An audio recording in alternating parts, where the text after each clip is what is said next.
So he said, as we begin to look for him in this hour, he wants, Evangelist Graham, our view of him to be changed. Yeah. He said, I want you to celebrate the fact that I raised. But I want you to celebrate greater the fact that I didn't just stay raised, I went back to God. Help me here. It was important as I go to my seat for real. Minister Black, this is third close. I'm really closing now. It is important to know that it was in the ascension of Jesus Christ that not only were these gifts left in our lives, but a greater hope was given to me. A hope that extends beyond the fact that I'm just going to get up one day. A hope that extends beyond the fact that I'm going to just be resurrected. But there's a hope in me now, Sister Lipscomb, that when all is said and done in my life, I got a home with Jesus. There's a hope now in my life that says, Jesus says, you know, I go away to prepare you a place. And if it wasn't even like that, I wouldn't have told you. He said, but in my Father's house, there are many mansions. Come on. I get excited, Minister Black, because I understand that he didn't just stay raised, but 40 days later, help me here, he ascended back unto the Father. And in his ascension, he left a comforting spirit for me to say, Hinton, when it is that you get discouraged, when it is that you get down and out, when it is that you feel like I may not be there, I'm leaving with you a portion of me. I'm leaving with you the Spirit of the living God, known as the Holy Ghost, that can come into your life and change your life for the better. I'm going to sit down, Mr. Black. But the problem is why we can't see Jesus in his glorified form, in his post-ascended form, is because we ain't got the Holy Ghost. Help me. Because without the abiding presence of the Holy Ghost, I'm going to always see him as resurrected.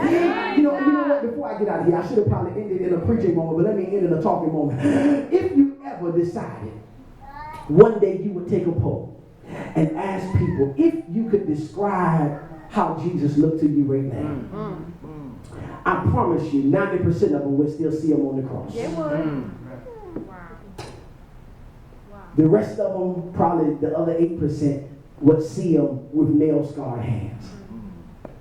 And Jesus says that's why the world is the way it is right now. Because we celebrate Easter and we leave it here. We celebrate, Pastor. What do you mean? If I don't go to church no other day of the year, I'm going to find myself in church on Easter. What am I saying? I'm saying that I celebrate Easter and leave it there. Help me. I don't come for the follow-up. Help me, Jesus. I don't come for the next follow-up. I don't come for the next. I might show up on Mother's Day just to make my mama happy. But you know, I'm a resurrection saint. Yeah, that's our problem. I'm a saint that, I celebrate the resurrection. He's alive. Amen. But is he alive in you?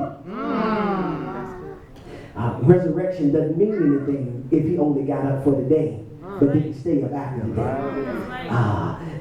So even in your life, resurrection doesn't mean anything if you got cleaned up for the day, but you plan on going back today. You got cool and sober for church, but want to leave it in here. No, God says what I'm looking for is for my people to now view me beyond just the fact that I raised, but now view me with the fact that I reign.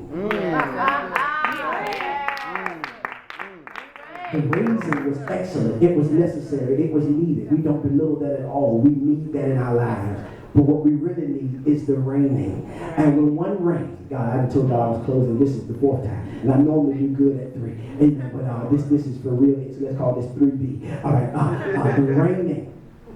The reigning means that I'm going to be subject to the control that's over me. That's right. Reigning means that I respect the one that rules over me enough that I'll simply do what he says. Amen. So I prove to God that he reigns in my life when I learn how to submit to his rule. Amen. Come on, put your hand together for Jesus. All right. Amen.